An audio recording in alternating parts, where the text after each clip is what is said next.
Hey guys, it's Nat, and today I thought I would share with you 2024 romance release recommendations. So I've pretty much been quite on it with the romances that are coming out in 2024, and I've read quite a few good ones. Actually, I haven't read too many, but I've read the ones that I had my eye on, which makes me really happy. So I decided to make a book recommendation video. So I only actually have 4 books on this list. I wanted to have 6 books, but I don't want to recommend books that I don't feel passionate about and that I didn't give over 4 stars to out of 5, of course. So yeah, let's just jump on into the books that I think you should read that came out in 2024 that are romances. So the first book that I have is Bride by Ali Hazelwood. So this is a paranormal romance, vampires, werewolves, fantasy of course, and marriage of convenience. So we have Misery Lark, who is our heroine. She is the daughter of a powerful vampire, and these vampires are spelled with a Y instead of an I, and she has been living in the human world for most of her life. In this world there are vampires and wares, and to keep the peace between them they always give one of their own to the other, and Misery has already done this when she was a child, but now her father, who is a powerful vampire, has tasked her with another peace offering, and she's gonna become the bride of the new were leader, who is Lo Morland. And of course she just used to always see wares as unpredictable and very ruthless, but the more time she spends with the wares, the more she understands them. She develops friendships, and of course their marriage of convenience, arranged marriage, becomes more. And I really loved this book. I loved the romance. It was amazing, top tier romance. I wouldn't expect anything less from Ali Hazelwood. The plot moved at a great pace. I was never bored, and I was always intrigued, which made me read at the pace that I was reading at. And literally as soon as I finished this book, I wanted to reread it, and also I really wanted to feel like I was reading the book for the first time, because I don't know, usually I wouldn't say I'm the biggest fan of werewolves and vampires, but in this book, Lo being the were and then Misery being a vampire, I just found the whole premise intriguing in that aspect. And yeah, as soon as I saw that Ali Hazelwood was going into the paranormal sphere of romance, I was very excited, because to me it felt like she would do a great job, and of course she didn't disappoint. Also, I think why I really recommend Bride is because of the characters. I feel like all the wares that we met when we were with Misery in the were territory, I just really grew attached to, and I just wanted to find out more about them. I loved Misery and Lo, and I loved their relationship, but when you have a great cast of side characters, it just makes the story way more enjoyable, and yeah, Bride had that. So as soon as I finished this book, I really wanted Ali to write a companion novel to this book, because there was something that happened in the ending that has left me wanting more, and I just want more from the world. It was such a good book. So if you guys are looking for a paranormal romance between vampires and werewolves, look no further.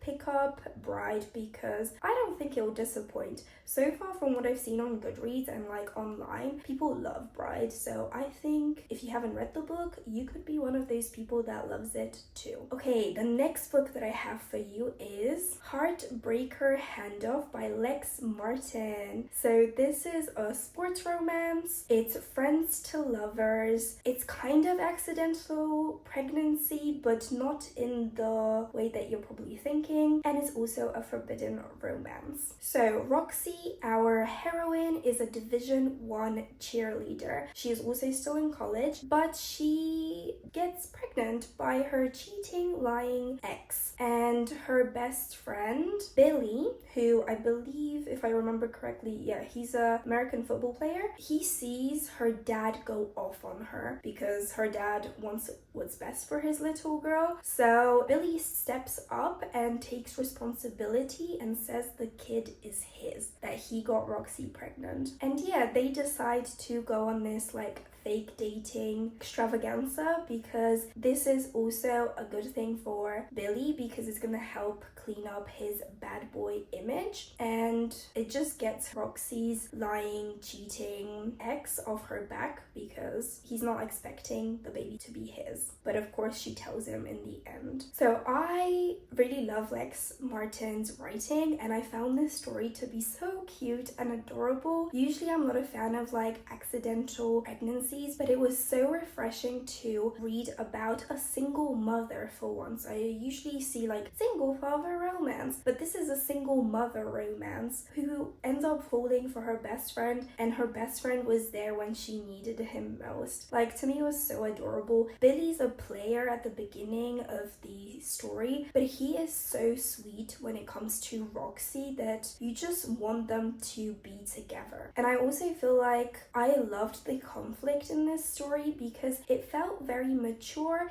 and it felt very realistic because it looked at the problems that single parents or young parents have. And yeah, the way they solved the problems, the conflicts, was very mature too, so I really appreciated it. So yeah, if you're looking for a single mom romance with a swoon-worthy sports player, look no further because I think Billy and Roxy's story you'll love, guys, so definitely pick it up if you haven't already. Now, this next book is probably one of my all-time favorite books, especially sports romance books, and I think this book is in the top 5 of all the books I read in 2024. Granted, it's not that many books, but this book just hit so hard, and it is Play Along by Liz Tomford. This is the 4th book in the Windy City series, and it is the best one. So we have Kennedy, who is a athletic trainer of a baseball team, and then we have Isaiah. I don't know if I'm pronouncing his name right because I've heard different pronunciations, but this is how I read it when I was reading the book. So Isaiah is a baseball player, but basically how they meet is he overhears a conversation Kennedy has with her new boss. Basically, she applied to be a doctor because she's qualified to do a doctor's position, but her boss is a sexist prick, no other way to describe him. And as soon as he sees that Kennedy, because she goes by the name Kenny sometimes, so Kenny kind of makes it seem like it could be a boy, he says that there's no more doctor position available, but he'll take her on as an athletics trainer, which is definitely below her expertise, but she takes it because she wants to build up her experience in the sports world. And she meets Isaiah, and as soon as she finds out that he's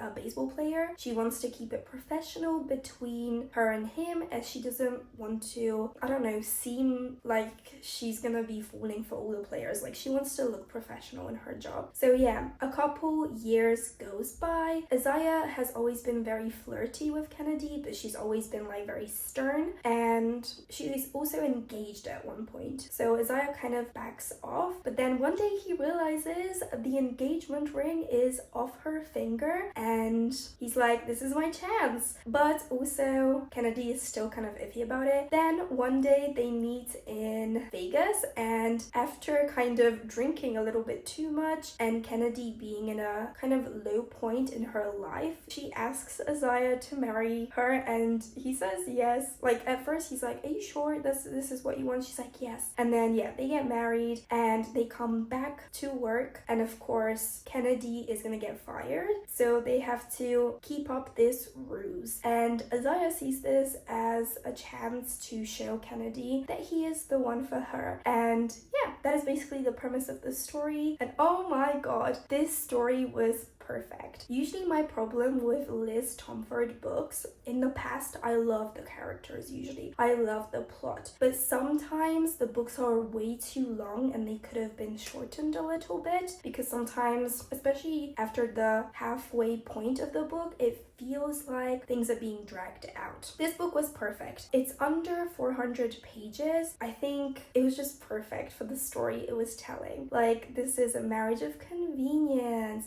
sports romance, baseball player, athletic trainer romance. Like, it was perfect. Isaiah is like the sweetest guy ever, and Kennedy has her reservations, but you understand her. You understand why she has these reservations. Women working in sports is very difficult, and Isaiah was so understanding of that. This was actually one of the first books this year that made me cry because, as I said, Isaiah is like the sweetest guy ever, and he knows how important Kennedy's job is to her and for her to progress in her field, in her career field, and like him making a really tough decision that concerns him just to not stand in the way of Kennedy's dreams. Like, it melted my heart. It melted me, and like, this is why the tears came. And with Isaiah, like, I love Kennedy, don't get me wrong, but Isaiah is one of those guys. Imagine like seeing a guy pining after a girl,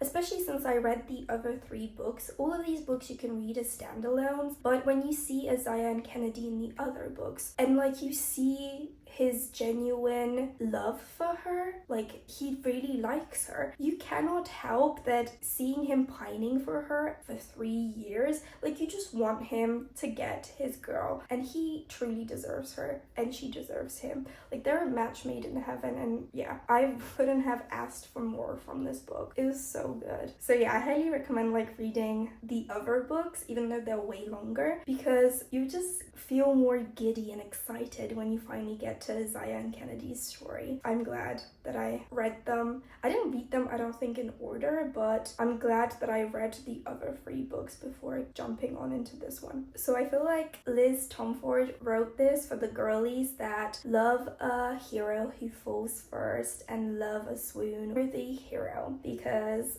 Isaiah is that and more. Especially pick this up if you're into sports romances and maybe you don't read enough of baseball. I've noticed baseball player romances always have the sweetest heroes, so I think I have a thing for baseball now. But yeah, definitely pick this book up, you won't regret it. And P.S. this is the only book I actually gave 5 stars to out of the whole series. Like, I love the other books, but this one just hit a spot that deserved 5 stars. So pick it up, you won't regret it. Okay, and then this next book I actually got recommended by my Kindle app after I finished reading Play Along, and it is Playbook by Rebecca Jenshak. So this is a sports romance, fake dating, sunshine, and grumpy romance. So basically we have London, who has been receiving Brogan Six's fan mail in her new P.O. box for weeks. So as soon as she accidentally hears that Brogan is at the same club as her one night, she takes it upon herself to go up to this guy and give him a piece of her mind, because the fan mail she's been receiving is nasty, like truly nasty. And she didn't expect anything from this encounter, like her telling him off, but she ends up walking away with a fake dating proposal. So they end up fake dating, and yeah, London ends up falling for Brogan. And again, I have to tell you guys, Brogan is the sunshine character, so I think I have a thing, not for bad boys, but golden retriever heroes for sure. Like, Brogan is the sweetest American football player I have come across in a long time, and London is the grumpy character, which is also understandable. Like, I love it when the heroines are grumpy, because especially when they have a very clear reason why, and who wouldn't be grumpy getting like this cheap perfume smelling fan mail with like red knickers inside? Gross. Definitely pick this book up if you love sunshine, heroes, and grumpy heroines. heroines, and if you love banter. This book has the banter. Oh my god, I laughed out loud so many times. And I think what made this book really good, this is actually the second book in the Hollis Brothers series. I think that's what the series is called. I picked up the first one and I did enjoy it too, but this one is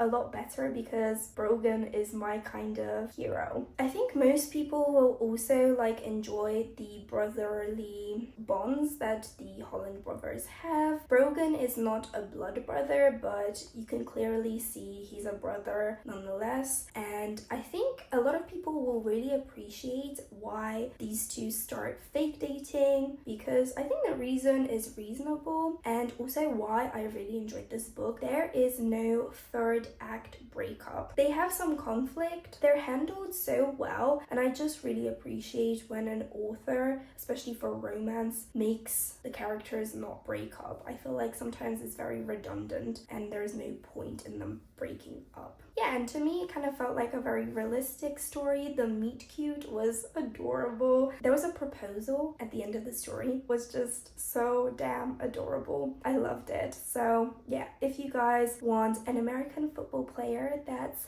sunshine and a grumpy character that's feisty, and then you want banter between them and like funny banter at that, look no further. Like definitely pick up Playbook. And I really like Rebecca Genshock's writing, so I'm definitely gonna be picking up more of her books. I'm pretty sure I've read a couple before, so yeah, but this one is the best one I've picked up so far. Yeah guys, I hope you enjoyed my little 2024 romance releases recommendations video. I know I only had 4 books, as I mentioned. I'm gonna try and read more and hopefully pick up really swoon-worthy romances so I can share more with you. But let me know in the comments below what your favorite 2024 romance release is so far, because I would love to know. I'm gonna make another video, like a follow-up video to this one at the end of the year if I pick up any more swoon-worthy romances. And also let me know what other bookish videos you would like to see from me, because I really want to make some. I just have been out of the loop